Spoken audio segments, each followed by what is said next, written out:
Am I the a-hole for not accepting a dozen roses from my husband after my surgery? I had to have a lumpectomy on one of my breasts due to cancer. My husband took me to the hospital for the procedure and left to go run errands. I had never had this procedure done before, and finding out I had cancer was a scary thing. He said he'd be right back while they were prepping me for surgery. Once I was ready and waiting to go into surgery, the nurse asked if I wanted my husband to come sit with me until it was time to go in.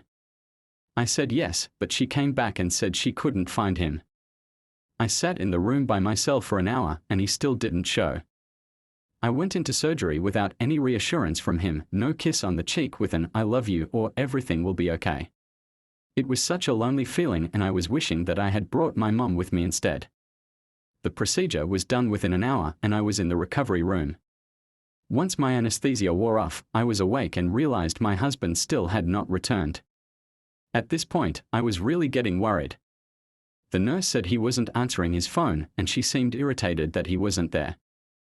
The nurse went on to give me post-surgery directions, which I was only half listening to because I was still kind of out of it, plus with my increasing worry of where the hell my husband was. The nurse comes in after a half hour and says, "Sweetie, we are still trying to call him, but if he doesn't get here soon, you won't be able to leave. There is a big storm coming in, and this wing will be on lockdown until the storm passes." I could feel the tears welling up in my eyes.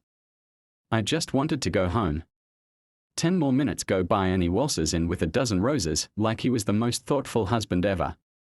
When I asked where he was, he told me he was at the bar because he was hungry for one of their delicious burgers. I told him that I had been waiting alone throughout the whole ordeal and that he should have been there for me. He said he was sorry and held out the roses. I told him he could take the roses and shove it, and that I was never having him come with me during a medical procedure ever again, because he sucked. I was getting part of my breast removed while he had a tasty burger and a beer. What the heck? Tears streamed down my face the entire ride home. So am I the a-hole?